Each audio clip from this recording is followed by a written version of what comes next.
Оце так спрага. А знаєте що? Так. Дурні пластикові пляшки дражнилися. Вони сказали, ми вважаємо себе такими особливими. Вони просто заздрять. Але що тут сказати? Ми дійсно особливі. Давай я поясню.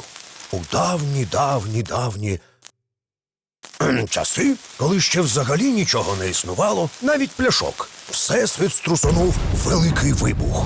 Так з'явилися елементи, із яких складається все, що нас оточує. І ми самі, і все живе. Людина, живе створіння, була настільки винахідливою, що 3,5 тисячі років тому почала виготовляти скло. Так давно?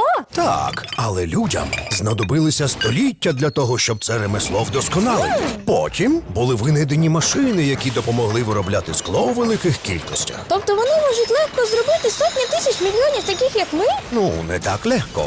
Спочатку треба підібрати правильні інгредієнти. Наприклад, багато кварцевого піску і соди, а потім щіпку вапняку і доломіту. І ще трошки полівого шпату, картофа. А якщо захочеться таку чудову зелену пляшку, як я, треба додати оксиди металів. Але каструля, звичайно ж, буде замалою. Сировина перемішується у так званому цеху з приготування шихти. Потім подається у варочну піч і нагрівається до 1600 градусів, щоб розплавитись. Так гаряче? Але ж це чудово, коли гаряче. Набагато приємніше, ніж у цьому холодильнику. Так чи інакше, на іншому кінці печі розплавлене скло витікає у фідер, звідки у вигляді крапель потрапляє у склоформуючу машину. Ця машина перетворює краплі на... На що? Ну, наприклад, на тебе і на мене. Як результат процесу подвійного видування або пресу видування. Ага, зараз буде складно. Взагалі-то ні. Подвійне видування означає, що крапля падає у чорнову форму, де отримує вінчик та дещо роздувається всередині. Потім вона потрапляє у чистову форму, там ми і отримуємо повний об'єм та красу.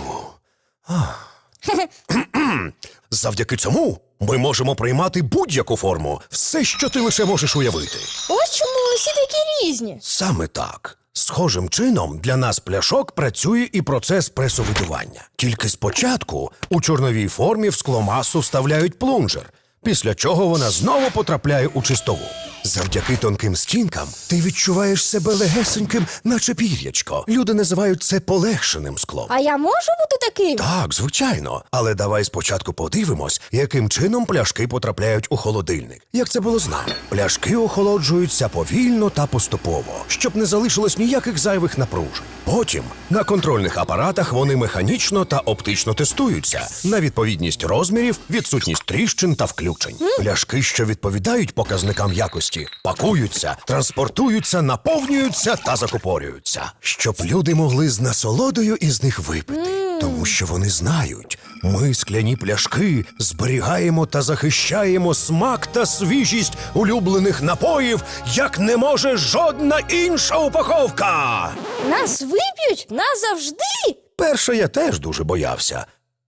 Але саме тут ми дійсно особливі. У 70-ті світлі голови з компанії Ветропак винайшли переробку скла. Між іншим, весь світ... Але давай спочатку.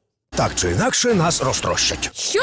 Розтрощать? Ну, щоб відділити все те, що нам не належить. Це не боляче. Після чого ми попадемо у варочну піч та станемо новим склом знову і знову. Сьогодні ти наповнений мінеральною водою, завтра ти пляшка шампанського, а потім ти станеш домівкою для меду! Вірно. І все це відбуватиметься багато тисяч мільйонів разів. Врешті Ветропак кожен рік виробляє біля 4,5 мільярдів пляшок. Це приблизно як збудувати 3 вежі звідси і до місяця. А ти часом не брешеш? У жодному разі.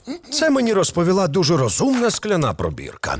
А ще вона каже, що завдяки переробці за останні 25 років пакувальна промисловість змогла скоротити викиди на 3/4. А оскільки Ветропак перероблює в середньому 60% склобою, вони витрачають на 20% менше енергії на наше виробництво.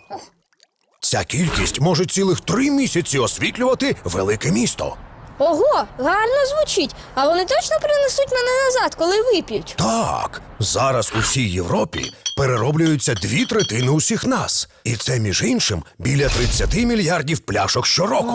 Це як 2 мільйони 699 тисяч слонів.